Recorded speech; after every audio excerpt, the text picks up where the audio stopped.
परम आदरणीय महाराज जी, ये अभी श्री सतीश पेंटर जी, रामधारी मायना जी, पवन राठी मायना जी और इस पंडाल में बैठे हुए तमाम गायक साथी, मेरे बुजुर्ग साथी सभी और जितने भी मेरी माताएं बहनें और जितने भी यहाँ पे गीत संगीत प्रेमी बैठे हुए हैं, सभी को मेरा नमन। आज वैसे तो रागनियों का प्रोग्राम चला हुआ था और भाई अनिल ने इतनी बढ़िया रागनी सुनाई यहाँ पे, इसके बीच में बोलना मुझे भी बड़ा अजीब सा लगता है, लेकिन क्योंकि इस किताब का संपादक मैं हूँ और मुझे कुछ बातें आपके सामने करनी चाहिए थी, इसी कारण मैं यहाँ पे आया हूँ। ये मेरे लिए दुनिया की सबसे बड़ी खुशी है कि आज मेरी संपादित किताब का लोकार्पण हो रहा है। ये सबसे बड़ा त्यौहार है, मैं इसको सबसे बड़ा त्यौहार मानता हूँ। होली, दिवाली जो दूसरे त्यौहार हैं, आज महाशय दीवान सिंह जी सिंघवा किताब के रूप में हमारे सामने है। इनका देहांत कुछ समय पहले हो गया था और मेरी पीढ़ी के जो लोग हैं या मेरे जो बाद जो हैं वो इनका नाम नहीं जानते थे, लेकिन आज के बाद ये जो किताब है ये विश्वविद्यालयों में, कॉलेजेस में, स्कूल में ये किताब रखी जाएगी। साल में 15-20 जो बच्चे इसको उलट पलट के देखेंगे, नाम दिमाग में बस जाएगा कि महाशय दीवान सिंह सिंघवा भी कोई कवि हुए थे हरियाणा में। जिस तरह से लक्ष्मीचंद की किताब पूरे हरियाणा के गांवों में, कॉलेजेस में, यूनिवर्सिटीज में पहुंच गई। 1993 में वो पुस्तक छप गई थी और आज लक्ष्मीचंद का नाम सभी जानते हैं हम लोग। आज हम लक्ष्मीचंद का नाम जानते हैं, गायकों ने अपना काम किया है, लेकिन किताब का अपना रोल रहा है। यूनिवर्सिटीज में, कॉलेजेस में उन पे एमफिल पीएचडी हुई हैं और वो इसीलिए हुई हैं क्योंकि किताब उनकी 1993 में आ गई थी। केसी शर्मा जी ने गांव-गांव में, केसी शर्मा जी उस समय पंचायत विभाग था उनके पास, उन्होंने गांव-गांव में वो किताब पहुंचाई। आज महाशय दीवान सिंह सिंघवा जी भी एक तरह से पुनर्जीवन इनको मिल रहा है। साथियों, किसी भी कवि को जिंदा करने के दो तरीके हैं। एक तो उसका इतिहास प्रकाशित किया जाए, एक तो उनका इतिहास प्रकाशित किया जाए। एक तरीका यह है, इससे जितने भी पढ़ने लिखने वाले लोग हैं वो इससे जुड़ेंगे। और दूसरा तरीका ये जो आपके सामने जो चल रहा है, साथी ये दोनों ही तरीके बहुत महत्वपूर्ण हैं। साथी गा रहे हैं, यूट्यूब पे कल परसों ये आ जाएगा और उसके बाद दीवान सिंह सिंघवा जी के बारे में भी लोग जानना शुरू कर देंगे। और मैं राजपाल भाई साहब से मेरा परिचय बहुत लंबा नहीं है, हालांकि इस किताब से जुड़ाव बहुत समय पहले हो गया था, जब मैं जगत सिंह जी की ये दोनों किताबें मेरे पास हैं और दोनों ये मेरा धन है, मैं इसको इस रूप में देखता हूँ। मैं ये मानता हूँ कि हम पढ़ लिख के यूनिवर्सिटीज में प्रोफेसर बन गए, उसका लाभ हमारे कवियों को भी तो मिलना चाहिए है। उसी दृष्टि से मैं जितने भी हमारे समाज के या किसी भी समाज के जो दबे और अननोन लोग रह गए, जी जितने भी इस तरह के जो लोग रह गए, उनकी किताबों को मैं सामने लेकर आ रहा हूं। और अनिल जी ने अभी, पृथ्वी पुत्र जी ने बताया कि 37-38 कवियों की किताबें मैं लेके आ गया हूं।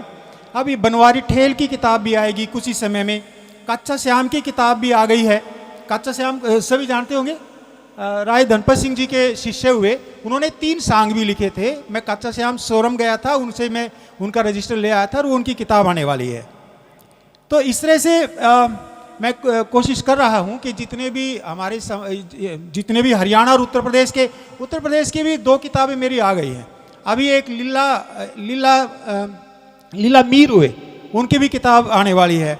चंद्रलाल बादी की भी किताब आ गई, चंद्रलाल बादी की हरियाणा सरकार ने प्रकाशित की है।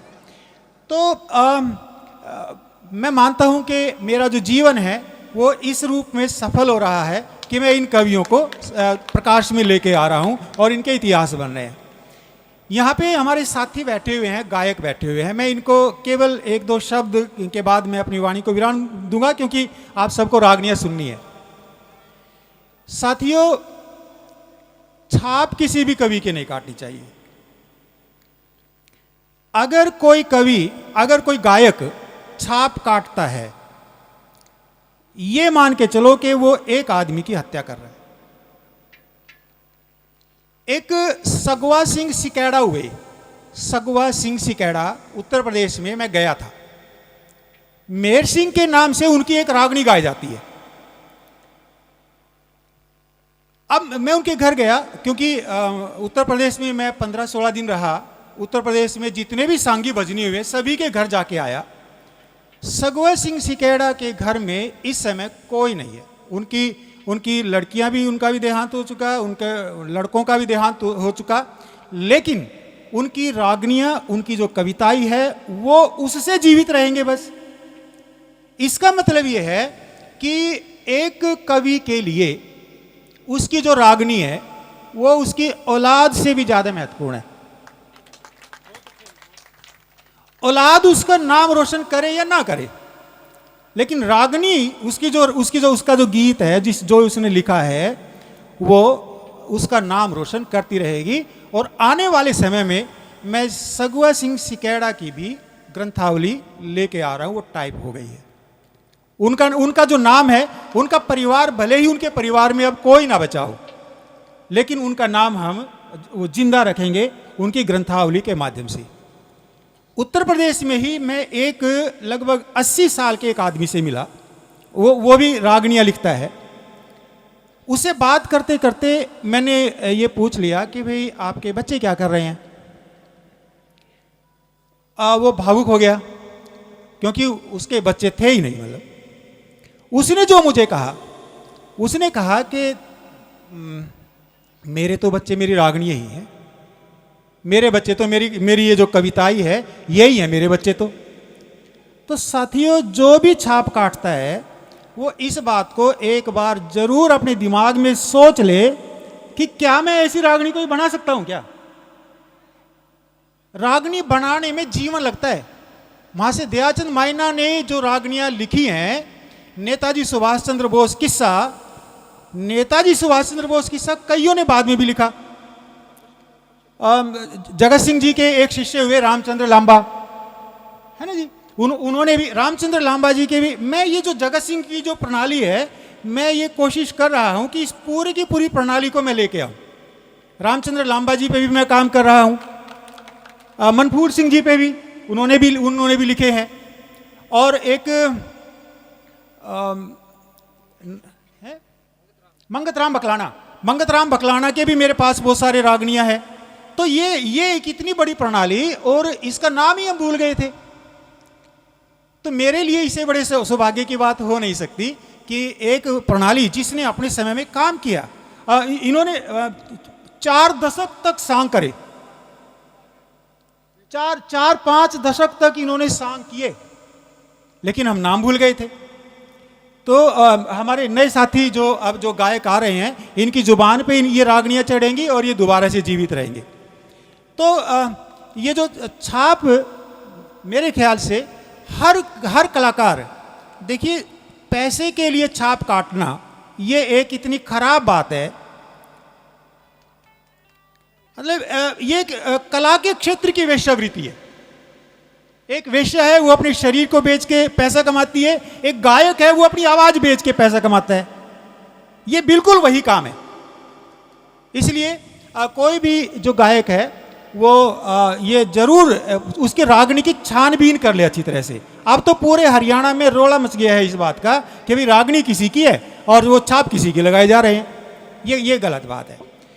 जहाँ तक महाशय दीवान सिंह सिंघवा जी की बात है, ये एक अनूठे कवि हुए। शहीद ऊधम सिंह पे आज तक किसी ने सांग नहीं लिखा।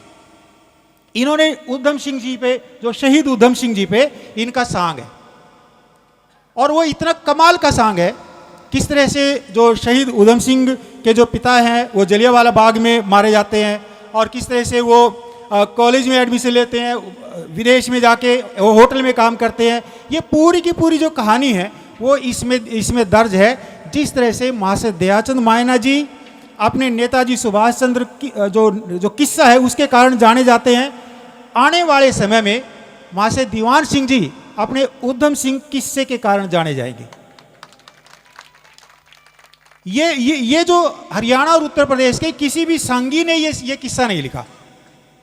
और दहेज प्रथा पे, जाति पाति पे, कन्या भ्रूण हत्या पे, भाईचारे पे, नसबंदी पे, पर्यावरण पे, मतलब इस तरह की जो रागनियां हैं वो इसमें जो दीवान सिंह जी के इसमें दर्ज हैं वो रागनियां।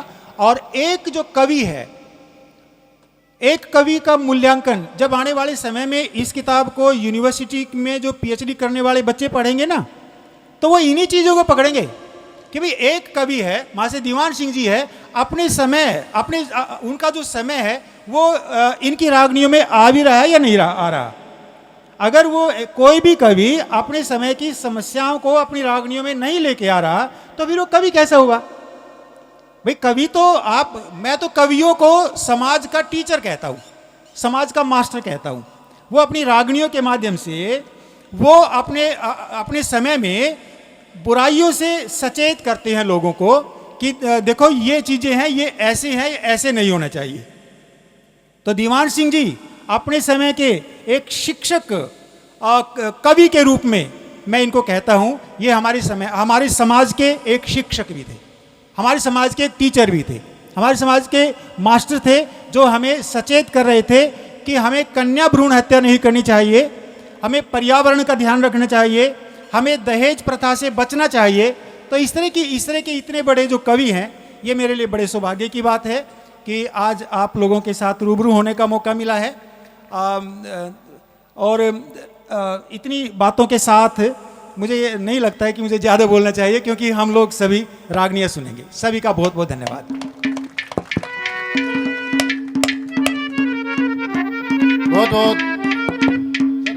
बहुत बहुत धन्यवाद कि सफ़र कट गया तेरा, कभी तेरे बोझ उठाने से, कभी मेरे बोझ उठाने से, लो यूं ही जलती रही, कभी सम्मा से, कभी परवाने से।